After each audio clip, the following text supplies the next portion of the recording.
would have seen. But something away from all of that is some fantastic racing during the night here at Le Mans, the Le Mans 24-hour virtual. Always a fantastic sight just to watch the cars going round in the evening, and great to have the pictures coming to you for the full 24 hours of this race as we ride on board now with one of our GT cars. This is one of the Corvette cars, the factory Corvette cars, going up towards turn number 1 here, and so far it's been a fairly decent day at the office for Corvette. Let's compare 7th with the number 64 car and 12th with the number 63 car. Terzic is in the 64 car and is actually closing in on Kevin Van Duren. So I believe that is Kevin Van Duren ahead in the Dempsey Proton car, and it is. So we are on board with Terzic in the number 64 now as they come through Tech Rouge. So this is a battle for position. It is a battle for 6th place. And I'm sure we will either see the Corvette now fuel saving going into the Mulsanne chicanes, or they will try and get this move done on Dempsey Proton. So let's listen in and see if we hear any lifting and coasting as we get closer to the first Mulsanne chicane. Let's have a listen.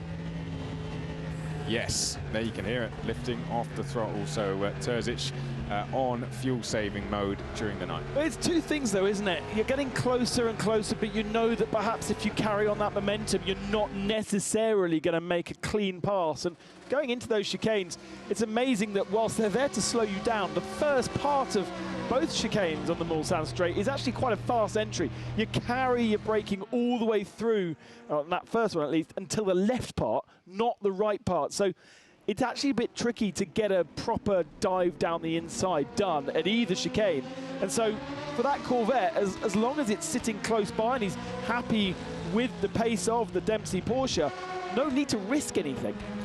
Yeah, and I'll tell you what, one thing that must be frustrating is that Dempsey Proton is probably going to be, Kevin Van Duren's going to be looking in his mirrors going, go past me, and Terzic is going to be saying, no way, I'm going to sit behind and I'm going to use the tow and fuel save. If Terzic now goes past and doesn't pull a cap on Van Duren, then he's just going to be handing the tow to Van Duren, and Van Duren's the one that's going to be able to get some fuel saving done. So I think we had a change up ahead, or we had the 91 Porsche has actually come into the pit lane. So Porsche 91 into pits. I'm not sure if they'll be doing a driver swap, but Piatella was in the car for them. We're halfway through the 24 Hours of Le Mans virtual here from our studios in Paris, just a couple of hours away from the Le Mans Circuit de la Sarthe, and it is Louis Delétraz ahead in the Rebellion Williams eSports machine that at this particular second in time leads from Augustin Canapino 1 minute and 8 seconds back. Esteban Guerreri from the Bicoles car that was on pole position sits in 3rd spot, and then the 2Cs Motorsport that's been right up there in the hands of Abdullah Al Khalifa is in 4th. Arthur Rougier for Rebellion Williams eSports 03 car, 2 minutes and 1 second back, and then Dominic Faber for Jota Team Redline, the first of the Redline cars, the mighty 37, sits in 6th, but is being chased down by Pierre Gasly aboard the first of the Veloce eSports cars. Veloce, the champions from the Le Mans eSports series at Le Mans last year. Then it's Casabon in the first of the Panis cars in 8th position. Jenson Button has just moved himself up into 9th around the outside of Alex Siebel. A beautiful move that we saw being done. The TDS Racing guys all based out the same place as Jenson now heads into pit lane in the Team Rocket Zansho car. And then the first of the cars on the, not on the lead lap. Kevin Siggy, that Jota Team Redline 38 machine, has been the lead car on 1 lap down. It could do really with unlapping itself, because if we do end up with any other safety car periods or indeed red flags, then it could really find itself back in the hunt. It's been on the pace, but unfortunately being 1 lap down hasn't been able to actually get himself back on the lead lap. Then Toyota Gazoo Racing Argentina, Syria, that is the number 10 car, the first of the worked Toyotas. Sitting kind of on its own ahead of Richard Bradley in the IDEX Sport Racing car that's in our studio right now. Kamui Kobayashi and Pachito Lopez have starred in the 0-7, but that's now 1 full lap down, and 2 laps down. Kelvin van der Linde in the DWRT machine that led early on as well. Veloce 2 was right up at the head of the field. They're now 2 laps back. Porodic is aboard that car right now, and Barbier for Cool Racing. They've had a quiet run of things, but now sit in 17th spot. Kamishita for the 8th Toyota. That's moving up through the field as others have issues. That was the one that Brendan Hartley put in the wall at the very start of the race. And Max Papis in the MPI Zancho car is in 19th, having just come out of the pits. Gustavo Menzies for Rebellion Williams Esports 02. The 4th of their team cars, sits 140 back from Max Papis, and then Fortin in the Multimatic Zanshu car is down 5 laps, and that is the 15 machine just ahead of Olivier Panis and Alex Brundle. Those two locked together right now in a battle for 22nd position. And here is a replay, or was that a replay? That was just a jingle, I presume. Catherine Legge is aboard the full... Oh, who's that having a little spin? That Project 1, is it, or was that RHE? 56? Do I see 56? Yes, Project 1. Project 1. And it was a replay. There we go. Yeah, well done, guys. I didn't know you could do that. That's cool. Let's get back to it then. Catherine Legge is aboard the all-female Richard Mille car, which is 6 laps down. Beautiful interview just before I went to sleep with Catherine and Haley. And Catherine really apologetic for what she did a bit earlier on. Spun at the second chicane and then rejoined in an unsafe fashion. And actually hit the... it was the Romain Grosjean Corvette, wasn't it? At the time, it was right at the head of the field. So Catherine very apologetic, and then we replayed it to her to show her, and she was going, "Oh no, I don't want to see it." Oh dear. Yeah, that was mean. It was a great interview. I think both of us were off air at the time. Yeah. Rubens Barrichello is in the FA RB All in Sports car that Fernando Alonso had an accident with at the very start of the race, and unfortunately then had issues getting into the pits, couldn't get refueled. Let's go on board with it. Oh, the 94 hard into the wall. And who is aboard that 94 car? Patrick Pilet. Were they stuck there in the gravel? Yes, look, that looks like they might be a bit stuck in the gravel. And timing screen says they've stopped, so if they can't get themselves back to the pits... Yep, there you go. Rear wing is off that car, it's heavily damaged. I have a feeling that's just on the exit of karting as well, so he's not far away. Not far at all. And there we go, he disappears out of sight, and that does mean potentially we have another retirement. Well, I'm going to try and find out exactly what is going on there from the team to see if that is... I wouldn't think that'd be something terminal. And there we go, look, 2 LMP2s off in the gravel. 22 and 23. Drama all over the place. There are cars a bit further down. Alex Buncombe just come out the pits. So he is one of those cars. I think this is going to be a replay. Oh dear, there we go. Huge from the 23 car. And that was, is that really? That's a 23rd position. 23rd position. Come on, Ben, wake up. So that is Brundle and Panis. Yes. Alex Brundle missing his braking point and nailing Olivier Panis. They're both continuing, but certainly I would have thought big damage for both of those, although they seem to be okay right now, running pretty fast down the straights.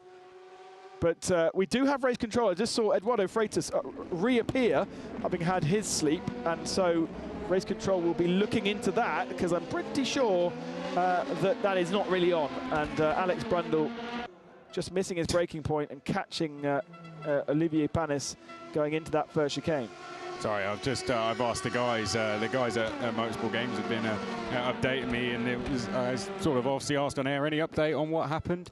No, they don't know either yet. So we'll hopefully find out exactly what the problem was there for the Porsche, because we do know that it got stuck in the gravel, but it's gone back to the pits. Now we need to find out if it's going to get back in this race, and if so, how many laps down. So Rubens Barrichello in 25th position in the FA RB All in Sports car. Oh, we've also got a Toyota Gazoo Racing Argentina car that stopped. in 12th position, and that's a bit of a worry. They've got good pace and have had good pace, but they are also stopped in sector 3 of the lap. So hopefully they also can get themselves back to pit lane. Timing screen not entirely reliable when it comes to these kind of things. Doesn't necessarily tell us if they've quit out the game or not. Martin Haven confusing me there. He said not a clue, and so clearly that's not to do with... that was something else. That was something else, yeah. let's just say that, and of course it's, I think I can be forgiven for the time, but there we go, we'll get an update on that shortly. Now, it doesn't say they've stopped anymore, so they're back in pit lane, so Pile should be getting back out onto the track now, hopefully anyway. So let's go into the GTE category. Tommy Usgaard is aboard the leading Porsche. That's been right at the sharp end throughout this race. Usgaard and Yuyovsky had a great battle early doors. Yuyovsky's now nearly a lap back, 3 minutes back from Tommy Usgaard, although I think we're starting to get into the pit sequence. Jeremy Bouteloup aboard the second of the Porsches, the 92 car, and Pietla is in the 91 machine. Just 10 seconds between Yuyovsky and Bouteloup, so we could get Porsche up into 1-2. Then Pietla is on 1 lap down and 49 seconds ahead of Nicky Thiem, who's back aboard the Aston Martin 95. Terzic is in Corvette 64. Kevin Duran in the Dempsey Proton that was well at the head of the field at some point, just 2 seconds ahead of the 57 Team Project 1 Porsche. And then Petit in the feed racing is 2 laps down. Leo in the first of our Ferraris, the 71 car is the lead Ferrari, and he's about half a minute ahead of Corvette Racing's Voss. Felipe Massa in the Monaco-based Stronger Together car is ahead of Darren Turner, who will be at his base, at base performance, in the Aston Martin 98 car. They've got a full motion simulator rig there that they use for training drivers at base performance, and 3 of their drivers are using that particular rig. And then Jimmy Broadbent's male racing team with Rotting aboard down in 14th in class, 15th in class. Brioni for Aston Martin, Team Project 1, the second of the car, the 56 car, in 16th spot. Patrick Pile was 17th, back in the pits after that accident. And then look at that, the 2 Ferraris down, 9 laps down for David Tonitza, and 20 seconds back from that, Caruso in the 51 car. It has completely not gone well for Maranello, and what a shame. Still, the 71 car is in the mix of things, but certainly when I went to bed, I thought Benito was well up in the field. Yes, well, it's been a changing race, isn't it? We could have been in a... Was it a few hours ago? It was a few hours ago. I don't remember. Okay. But yes, you know, Tonitza was up there at one stage, but really it's been the domination of the Porsches up there, and Corvette have been sneaking up there in the top 10 as well. But it's been an all-Porsche show, albeit, of course, with the exception of the R8 GT in that Corvette, Romain Grosjean's team as well. So doing a fantastic job as a manufacturer in this race, Porsche. We're getting more pit stops coming through for the LMPs right now. You can see lots of Ps on our timing screen. Canapino is in the pits, and who he is, in fact, just exiting pit lane. Agustin Canapino then giving up second position to Esteban Guerri. But there's no real big differences in strategy at the moment. So we kind of have had running all the way through, so they may have changed a little bit, but unfortunately our strategy computer's decided to turn itself off, so no actual idea as to exactly when people are due into pit lane. We will try and get that sorted for you once somebody with a password wakes up. But basically we're at that point now with 190 laps done. We do groups of 10 laps per stint, and therefore this is about the time that we get all of our LMPs coming into the pits, and then we can work out exactly where the battles are on track. But it has put Guerri in the Baikoles car up to second momentarily. Kuba Brzezinski is in the lead, 1 car for Rebellion Williams Esports, with Louis Teletraz I actually haven't seen Raffaele Marcello. And they're in the pit lane. That's the 94 Porsche that we saw stuck in the gravel earlier. They're still in the pits, and they're in the garage, which usually means that's going to be pretty terminal. Okay. Well, that would be a shame to lose one of our Porsches. They've got plenty of cars, but another is the Golf car. That's the Golf racing car as well. They've had a lot of problems in the recent laps, and they are also on screen being shown in the garage. Well, they are. There we go. There they are. There was question marks over whether they would be getting back out. I see. I thought the timing screen was showing them out on the circuit, but that couldn't be possible, could it? Because there they are. I believe the pictures more than the timing screen, certainly, from our experiences so far. Oh, really? Yeah, see, usually I don't really watch the pictures. I just watch the timing screen. The old track commentator just commentating off the timing screen.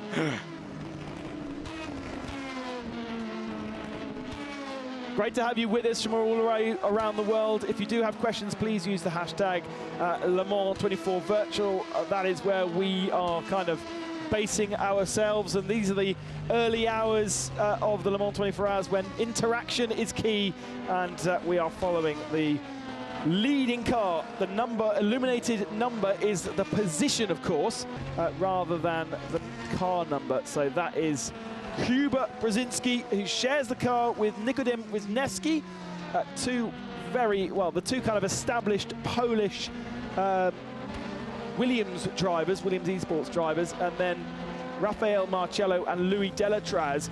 For me, both GT drivers rather than LMP drivers, but they haven't seen Marcello in the car yet, but he's been very, very strong on a different platform in GT cars. And I have seen Louis Delatraz, who was kind of fighting inside the top 6 the last time I checked. So they've really just been consistently creeping their way up through the field. And I think presumably the esports guys, Nikodem and Kuba, have been doing a great job to get themselves right at the sharp end. Yeah, Nikodem and Kuba using their experience working together as teammates with success in the esports arena. And Delatraz, he's been very quick in esports in the F1 and F2 esports series over recent weeks. But Kuba at the moment in that 25-second lead over Esteban Guerreri. But this is hugely impressive stuff, as we mentioned earlier, with Bike-Hollis just slowly creeping up on that Rebellion car in the lead. And with everything that's been thrown at them, to see Bike-Hollis still up there fighting for second with 25 seconds to close down and 11 hours and 42 minutes to do it, what a story it would be if that Bike-Hollis car could get back into the lead of the race. Ben Colson-Duras and Chris McCarthy with you. Both have plenty of experience in the sim racing world.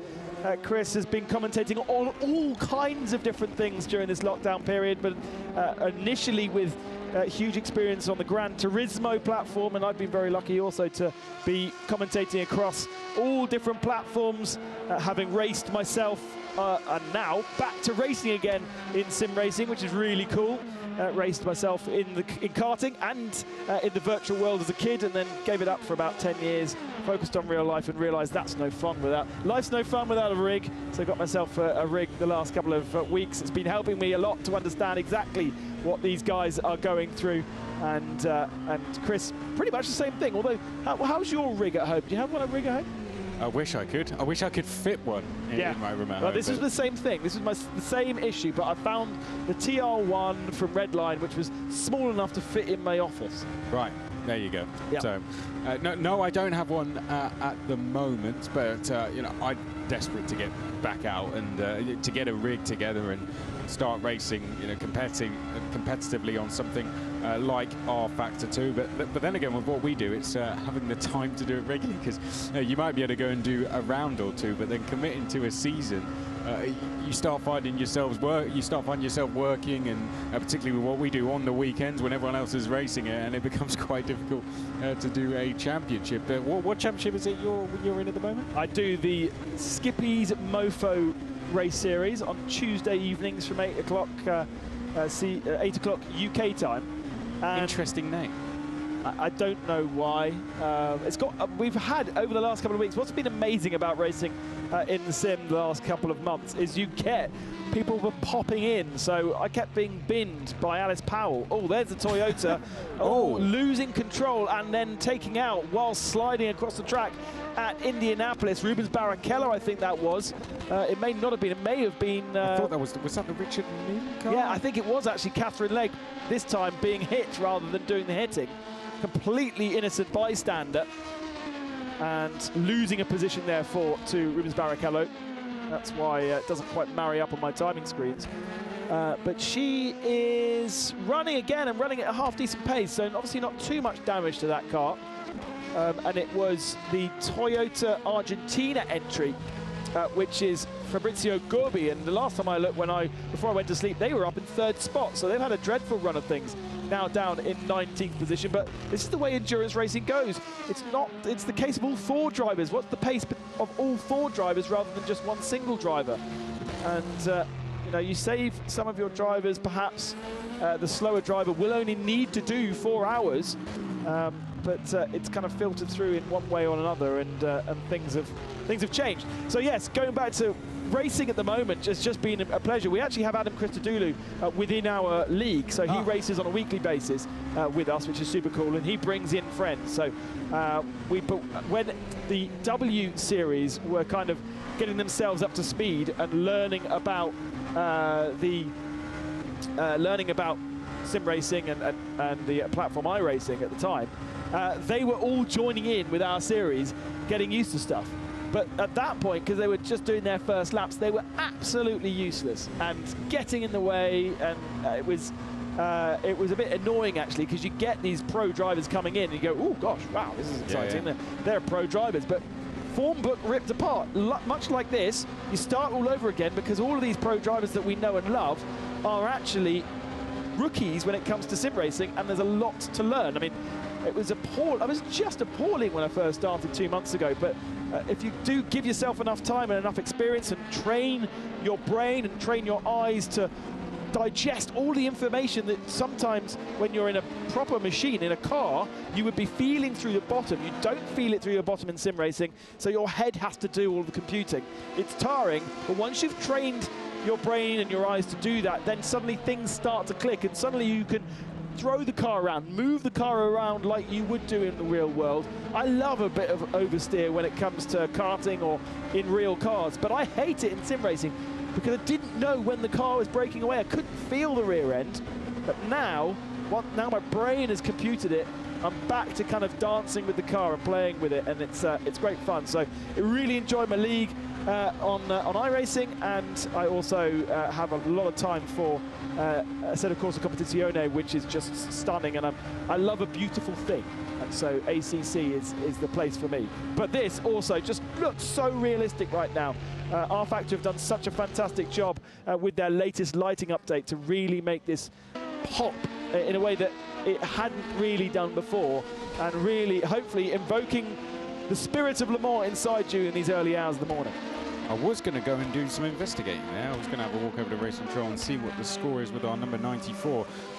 The Golf racing car is back out, which is good news. It says they are now on a out lap, so Masciuli is jumped in the car from them. But I may have just a quick wander over quickly to Race Control and see what's going on with the number 94 car, because we did see that get stuck in the gravel, loses rear wing, was struggling to get going, and then all of a sudden it vanished and appeared in the garage. So I'll be back shortly with hopefully an answer to that. Luckily, Race Control not too far away, and there's not so many people at 3:20 in the morning awake here in our studios, so easy to access people. And here in pit lane is the number 10 machine, and this is Fabrizio Gorbi. So they are having a repair job getting on that Argentina car. We saw that car lose control in the braking zone in Indianapolis and T-boning Catherine Legg.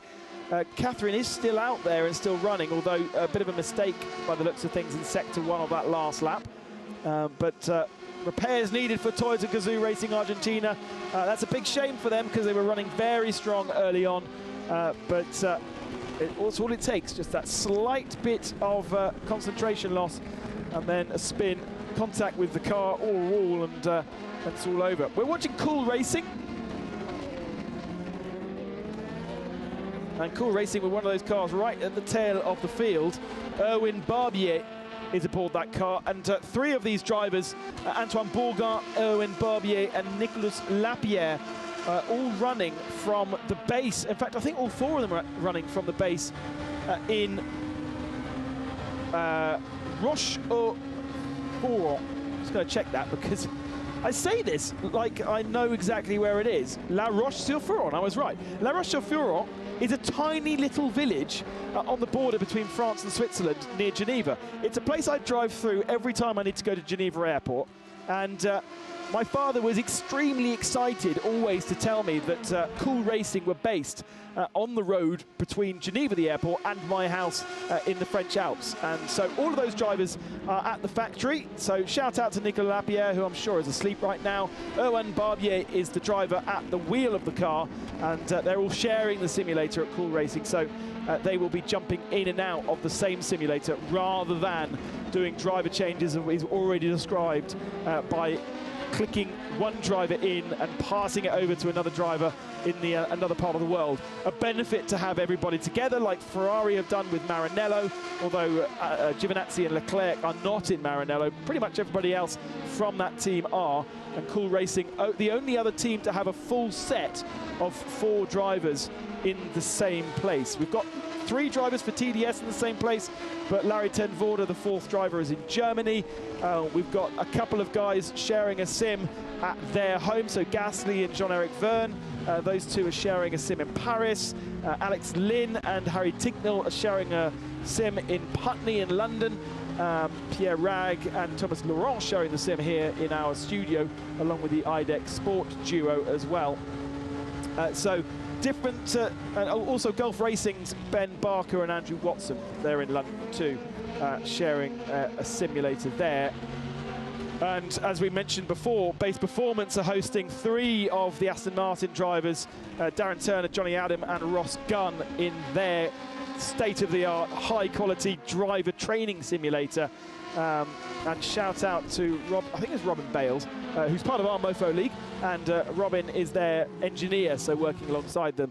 Shout out to him. Giuseppe De Foucault is the guy who is not in location. He's the 4th driver for that team, but he's not in the UK location, and that is therefore why they are not all 4 sharing the same one. But really cool to have that kind of atmosphere. The only other one that we've already mentioned is the Stronger Together team that have 3 drivers in Monaco at the ACM, the Automobile Club de Monaco, with Felipe Massa, the 4th driver, over in Sao Paulo. I love this idea of getting everybody together and kind of being in the same place and having an enjoyable, maybe not necessarily a party atmosphere, because they will be taking this incredibly seriously, but just having them in the same place, being able to enjoy this kind of thing together if you were able to do it. Yeah, and you get to work together as a team as you usually would. It's that garage environment, isn't it, that you are able to replicate, and I think it's a very good idea to actually do that. Whether it gives you an advantage or not, I'm not so sure, but I think definitely there's nothing bad about doing it. There can only be positives, because you can react very quickly to problems, and rather than just having one team around trying to figure out a problem, if the other 3 cars are all running safely, then you've got 4 teams all around trying to help fix problems. Now, I did go over to Race Control. They are currently looking at the number 94 car and what happened there. They had a big crash, obviously coming through the end of the Porsche curves, lost a wheel, got stuck in the gravel. Now, what I'm seeing is that the 94 car is out of the race. I'm not going to say it with complete 100% confirmation, but it looks like the guys from Porsche are saying that their car is going to be DNF now due to damage. So that could be our 2nd car out of the race, unfortunately, which would be a real shame. And the number 99 team are experiencing a little bit of a problem as well, with one of their drivers losing internet and no other drivers awake ready to take over. So they're in a current situation of wondering what they were able to do. That was a small problem that Feed Racing were coming under. I think that they are okay now. But I think, unfortunately, race control were looking into it, and it didn't look like they were near making a decision. So I walked back to leave them.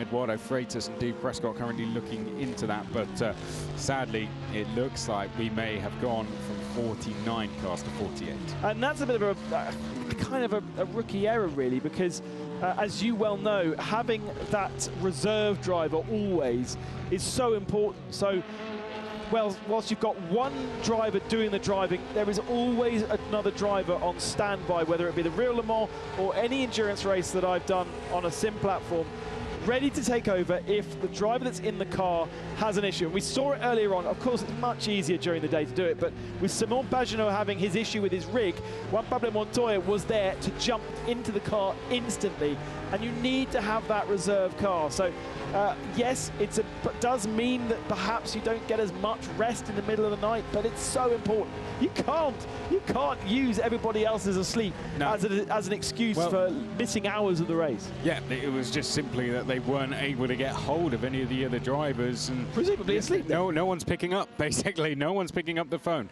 and I believe they're wondering if they can just keep going with Pettis in the car. So yes, that's something we're going to keep an eye on most definitely for the next few minutes, and any updates we get on the 94 I will bring to you as well. But other than that, everyone looks to be getting round safely so far. But this, Ben, is what Nighttime at Le Mans does to you. It takes prisoners, and it looks like it's taken 2 already. Ben Pierce on hashtag Le Mans 24 Virtual asks, what can you do to keep yourself awake during the night and the night hours of the race? Well, it's a weird one, Ben. If you are there as a spectator during the race, where then what I tend to do is actually I never tend to last the full 24 hours as a spectator because I've had too much fun during the evening of the race.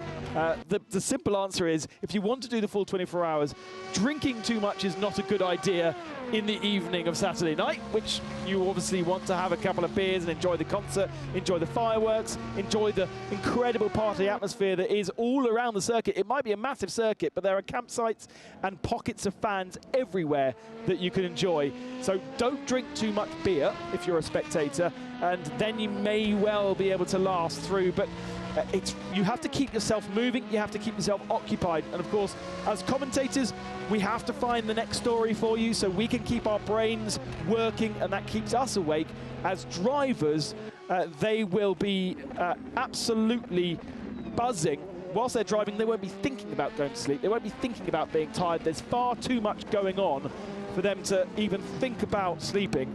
It's only about 10 minutes after they get out of the car that they suddenly hit a wall, and bang, if they have not got enough adrenaline to keep them going, they will hit a wall and fall asleep. But a lot of the people, Alan McNish will tell us when he gets awake in the morning, a lot of drivers do not sleep throughout 24 hours because of the adrenaline, because there's so much going through your brain, your body. You're always thinking about it, and it takes a good couple of hours, and you have to be so disciplined with yourself. Chris, this is something you're going to have to do in a couple of hours' time. You're going to have to tell yourself, I need to sleep because my job is to be a commentator, and I need to be on form for the end of the race. And if I don't sleep, I shall not be on form. Exactly right, and then I need to be awake again. That's another thing as well. Another question we're getting in is about working out the differences of performance between the cars. Now, there is a balance of performance in the GTE class, and Martin's talked a lot about this. One way that they were able to help make that balance of performance very equal, which works out the differences of the performance between the different manufacturer of car in that GTE classes. What they went and did was said, well, Porsche drivers, you can jump in the Ferrari, you can jump in the Porsche, or you can jump in the Corvette. You can jump in any car you want and go, obviously, as fast as you can. And then everyone out on track, or everyone that's going to be in a different car, will be going as fast as you can. Because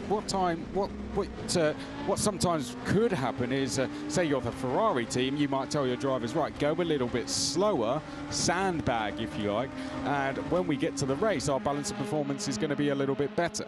This is a battle for Fifth position on circuit with Dominic Faber in the Jota Team Redline number 37, diving down the inside of the 2Cs Motorsports Abdullah Al Khalifa and demoting the 2Cs Motorsport car down to 6th position. It's been coming for a while. Khalifa does not have the pace of his teammates and the car around him, and so Faber for Jota 37, a familiar number for Jota, move up into 5th spot. And hello to Sam Hignett if you are awake. I hope you are. I hope you're following your team minute by minute. Sam, a familiar and well-known and liked face in the Le Mans paddock, had much success for effectively a small private entry in the early days, and with more backing in LMP2 from various gentleman drivers, he's really made a name for himself with Jota, and a great partnership with Team Redline for this sim racing event. Jota's second car is the 38 car, and that's the first car one lap down, but now sits in 10th position, and slowly, as others have issues, moving up through the field more and more. This is the battle for 8th position in GT. Petit versus Dennis Olsen. Feed Racing versus Team Project One in that purple machine. We're on board with Feed Racing. And a familiar sound of the Corvette C7R rumbling down the Mulsanne, where the LMP2's blasting past. Quite close enough to make that move happen there. Lost a little bit of time trying to make the move happen through the first chicane. As we were talking about a little bit earlier on, choosing your overtaking point is particularly important, just simply because you don't want to lose too much time. If you try and do a half-assed move, that isn't really going to work. So you have to be intelligent about where you pass, especially in these GT battles when the cars are so familiar and are so equally matched. Corvette running just about held onto the car. I was about to say running very fast at the apex. It was a bit too fast. Yeah, clearly it was, wasn't it? Just taking way too much speed into the apex there at Mulsanne. But you're right about those moves. You know, when you make that move, you've got to be committed. So don't show your nose too early. Don't try and make a move and then back out of it. Once you get yourself in a position to make that pass, do it first time and then immediately try and pull a gap. So I'm sure we're going to see a move coming shortly here from the number 99 Feed Racing car on Olsen in that Team Project One car as they now come into the slowest corner on the circuit at Arnage, and you can really hear the engine of the Corvette powering us out of the corner there. And myself and Martin were actually talking about the best sounding cars from Le Mans. My personal favourite, I've only been once, that was last year, was the Porsche. From the times you have been, Ben, what's been your favourite? Well, well, from the times I've been there, it was the V12 powered Aston Martin LMP1 machine that was not particularly competitive but sounded awesome. Sam Hancock drove the car, who I've had the pleasure to work with over the years at Le Mans. That was, of my time, the best sounding car, but every chance that I've had to hear the Mazda, the rotary engine Mazda, that you literally could hear run around the whole circuit, such as the noise and the volume and the intensity of that car. I think most Le Mans fans will say that that was the machine for them. And actually, there's a fantastic photo. My father, for many years, was pit reporter for Radio Le Mans, and especially in the days where it was owned by Haymarket and part of the Autosport magazine kind of franchise. There's a photo of him asleep on the barriers with the Mazda blurred coming past him. He's very good at sleeping. Clearly. And an amazing photo. It should be framed in the house somewhere, but I've seen it a few times online. They were actually sponsored by Durex. The radio station was sponsored by Durex that year, and the T-shirt still exists at home. He's managed to keep that one, of all the things that he keeps. But it's a great photo, and that Mazda just sounds amazing. Johnny Herbert doing a couple of demonstration laps a few years ago. As we ride on board with the FARB All-in Sports car, Fernando Alonso's machine, who's aboard that car right now. I think Rubens Barrichello was. He still is. So Rubens, of course, from racing over in the northern hemisphere, but over in America, he's not racing in the middle of the night. They're using these time zones very well. When we spoke to Rubens, it was probably early morning for him. That was a good 5-6 hours ago. And we do have Signature Alpine stopped. Yeah, we saw Signature Alpine stopped in the garage a few moments ago, and there's lots of discussion happening in our studio about exactly what's going on there. It could be various technical issues by the looks of things. And again, that Corvette picking up a good slipstream from the Project One Porsche, but catching in the wrong place and not being able to find a way through. So we were looking at Rubens Barrichello. Yes, so he's in Sao Paulo, so it's not the middle of the night for him. And they've got a driver in Norway, a driver in Finland, and then Rubens in Sao Paulo and Fernando Alonso in Lugano. So they can play around with the time zones a little bit there to make sure everyone's not, you don't have to have people driving in the middle of their night and everyone gets a decent amount of sleep. Fernando Alonso tucked up in his bed in Switzerland, and Sao Paulo is where it's all happening for Rubens Barrichello right now. Now, we had some other questions. One for you, Chris. Paul Bogmer, Bogmer, says on hashtag Le Mans 24 Virtual, how come we're not seeing any yellow flags? I know there's no danger, but it would mix up the field if we had safety cars after crashes. I think that's the thing, isn't it?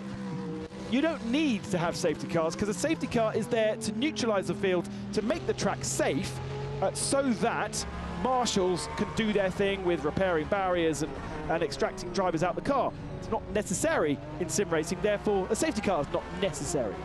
No, I don't think so. You know, in the virtual world, we can escape that problem of the safety car having to come out all of the time. And as you said, that's because of things like the barriers not being, not having to be repaired. But believe me, if there's an incident, drivers will be seeing a yellow flag on their dash. They will be seeing that they do have to take care during that sector. So that's something they will be aware of. It might not be something that we are seeing all the time, but believe me, that doesn't mean that it is not happening.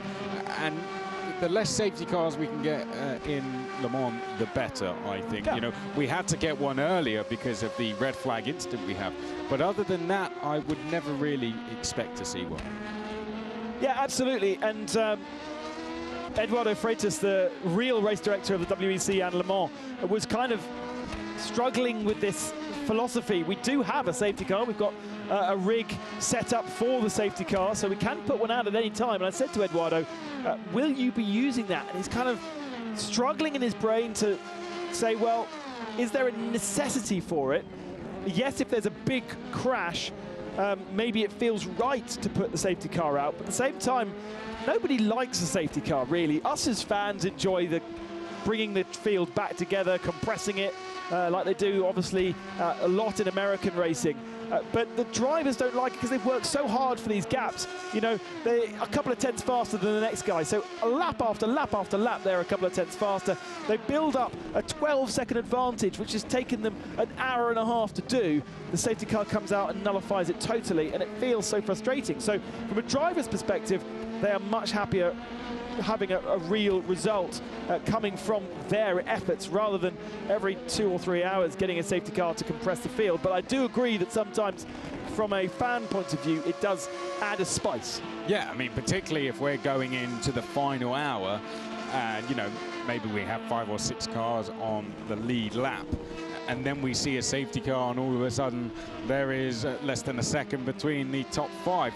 That's going to be very exciting. There's no doubt about that. And there's no reason, if we're to have a red flag incident and we have a couple of cars on the lead lap later in the race, then that's going to happen. And everyone loves that close end. Everyone wants to see a battle for the lead all the way into the last corner of the last lap. But that's never always going to happen in racing, and that's why when it does, we appreciate it as much as we do. A key question regarding weather, lots of questions about the weather. Is weather simulated in this platform as we see the leader coming into the pits for a routine pit stop? Is weather replicated? How does it work? Is it based on real world data or is it programmable? in this platform. You can have weather. We've had some test races in the rain. Yes, we have, and all I can tell you is on R-Factor 2, the weather, driving in the rain is very, very difficult. When we had our test race, we saw a lot of the professional drivers out there in the wet, and there was a lot of drivers spinning all the time, and that is no surprise. It is like driving on ice at times. You have to drive at 80% maximum, Lewis was saying to me, around the Le Mans circuit in the wet, and if you go just a tiny bit offline, then you're going to spin. And so it is a really, really difficult challenge, even for the best of the sim drivers, to negotiate the wet weather on our Factor 2 around Le Mans, and when you have the professional drivers who don't drive in the rigs very often, and they're used to dealing with the rain as they usually would out on circuit, it's going to feel very different. So yes, there is wet weather. Yes, of course, it could happen during the race.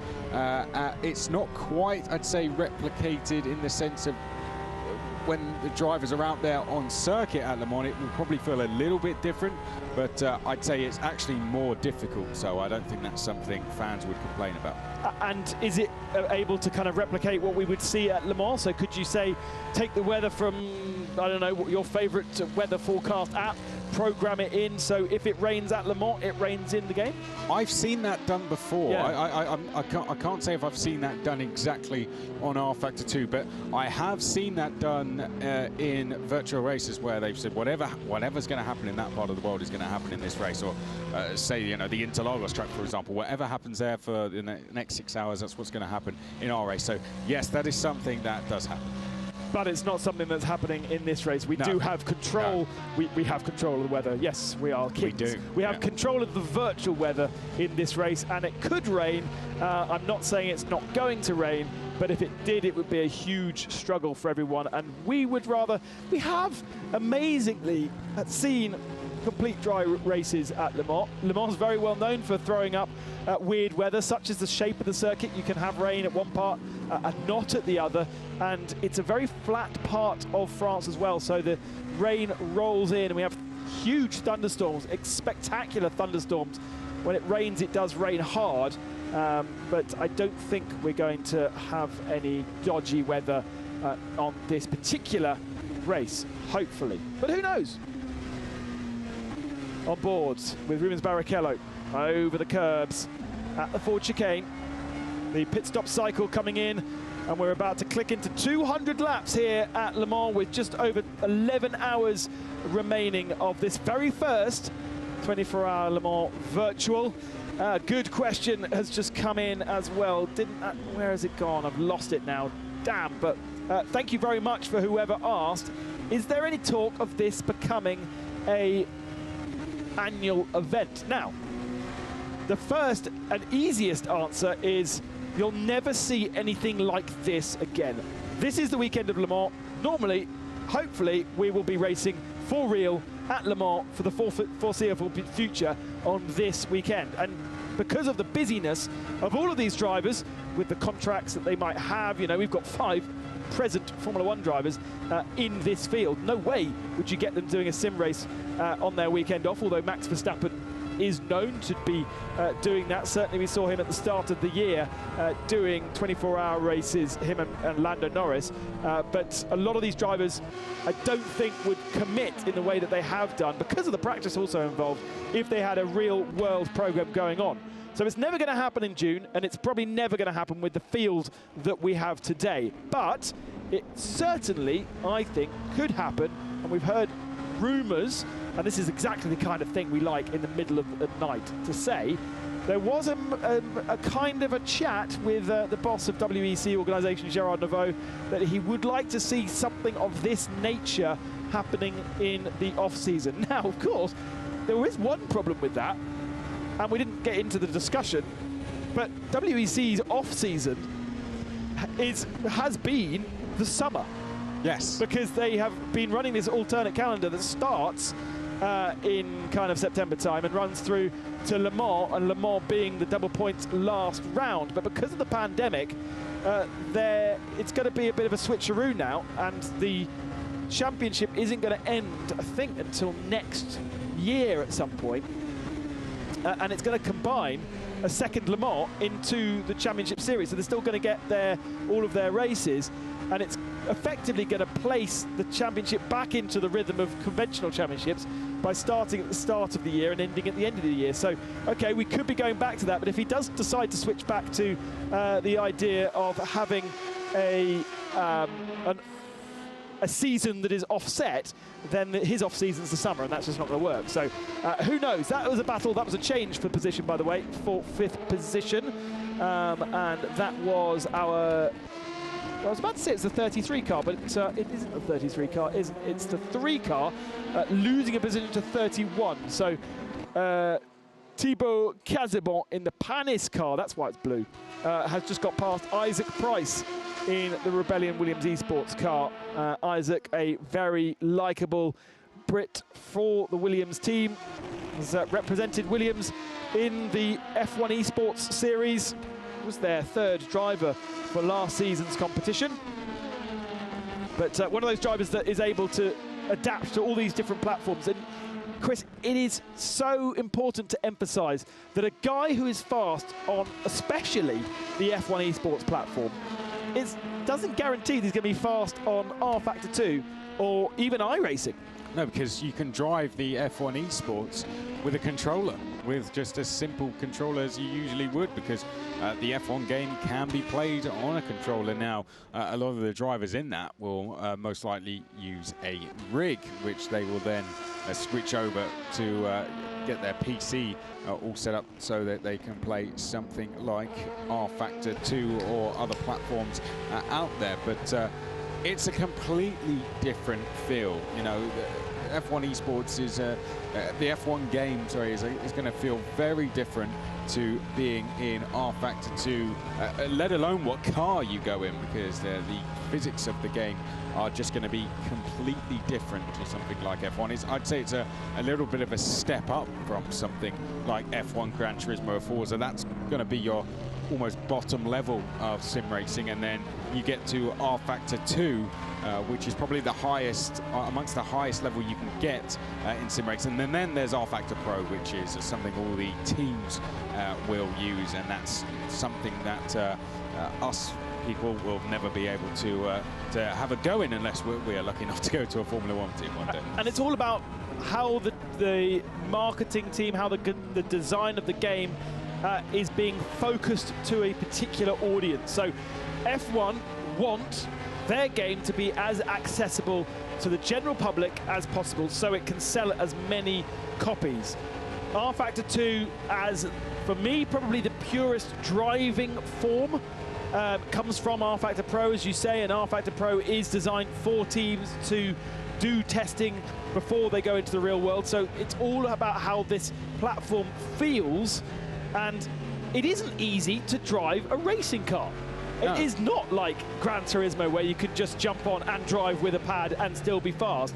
If you wanted to jump into rFactor 2, you will need hundreds and hundreds and hundreds of hours to get to the performance that we're seeing in this game. And that is why there's been so much commitment from all of our pro drivers and our sim drivers to do what they are doing here today. rFactor 2, iRacing, instead of Corsa Competizione, they are all focused on the people who want to feel like they are racing in a real-world car. They are okay with the fact that they may not be very good initially. They are okay with the fact that they will need to learn a lot. And the platforms themselves and the designers of the games are okay that they will not attract the mass audience. They will not sell the numbers that a Gran Turismo or an F1 game will sell, but they are proud of the fact that they replicate the real world. So it's all about that sim versus sim cage debate, and what's the most realistic of all the sims. Certainly there is a sliding scale, and F1 Esports, apparently, by the way, F1 2020 feels a lot better because of the feedback, because of all these races that we've been doing. They've managed to work really hard with some of the drivers like Charles Leclerc and George Russell to get some feedback from the drivers and to try and make it feel as the F1 cars would feel without taking away from that accessibility. So we wait to see exactly if and how they've managed to do that. But certainly when it comes to rFactor 2, when it comes to ACC, and when it comes to iRacing, they are sims. Well, they would like to call themselves sims. Then you can nitpick. Then you can start going, well, actually, the tyre model in iRacing is absolutely awful. By the way, it's got better. Anyone who's out there watching, thank you very much for the latest update. You can actually drive without falling off after one lap. rFactor 2, though, their tyre model is absolutely nailed, and I think everybody out there will say that this really does feel like the real world. And that just sums everything up for you, because no one has debate between, say, F1, Gran Turismo about tyre models, just taking that as an example. So there you go. That is why there you have the sim cage, if you like, and then you have the sims as well, because there is a lot more to them. There are a lot more complex, and there's a lot more work that goes into making them feel like you are driving a real racing car. Stefano Busco asks, since these races are scattered around the globe, how big of an issue is latency when reaction time is absolutely key? And it is something that I've experienced on another platform, but I have to say, generally, if a car has a bad connection, you can see it on the game, we can see it, and you can see how the car suddenly is moving around in an odd fashion. We haven't seen one car jump around. We haven't seen one car disappear and reappear from internet connection issues. So it seems like they've done a really good job here, despite the fact that we've got people from around the globe. Trust me, those test races that we did, and it's something that no one would have been able to see, but in those test races, that is exactly what the guys were putting to the test, to say that word again. You know, it was to see when we have all these drivers tuning in from all around the globe, and during those races they were having driver swaps and pit stops as well. That's exactly what they wanted to test out, to see whether all the drivers could still get round without any issues, without any latency issues, as you said. And then they would go and test things like server crashes, just so they knew that they had an exact procedure as the World Endurance Championship have this attention to detail of what exactly would happen if we have a red flag situation like we had earlier. And it's so important for those of you tuning in who may not necessarily have that experience of a car around you that has a bad internet connection. Effectively what you see is that car reappear and appear and act weirdly, and you don't necessarily know or trust exactly where that car is. So then it's incredibly impossible to race it, because you don't know where to put yourself in comparison to them, because they are all over the place. So it's unfair on the competitors around you if you are a driver that comes in with a poor internet connection and tries to compete, because you then can't run wheel to wheel like you would, and it's incredibly off-putting to see a car jumping around and disappearing and reappearing again. It's like trying to overtake a car down a country road, isn't it? You just don't know when you're going to be able to when you're going to be able to go past, and when you do, if it's going to be safe to do so. So yes, it is really difficult when that happens, and then when you do go for a move, there might be a split second where you don't even know where that car is or see it. So having that problem is a real issue. So far, I think things have been okay. We have had a couple of slow down issues, unfortunately, which have caused one or two incidents. But again, they are very rare problems that have come up in this race so far, and on rFactor 2 in general. Yeah, if you've watched like the Supercar series, especially the early races there, you saw cars completely disappearing, reappearing, and incredibly off-putting. But amazing job from the guys at Motorsport Games to have created such a smooth viewing platform that we are watching, but also for the drivers, an amazing place for them to compete. And yes, there are always going to be issues, there are always going to be bugs. That is Le Mans, that is sim racing in general, but that is also Le Mans. You cannot always have a smooth race, and if your rig has an issue, if your computer has an issue, if you have a connectivity issue, that is the same as having a gearbox issue, a suspension problem, a problem with your tyres at the real Le Mans. And, you know, certainly tyres, everyone has the same tyres, they all come from the same place generally, although we do tend to have more than one manufacturer of tyres at the real Le Mans. And one tyre that you put on could have a defect to another tyre that you don't put on. That is luck of the game, and unfortunately that is racing. It isn't fair sometimes, but that is how it is.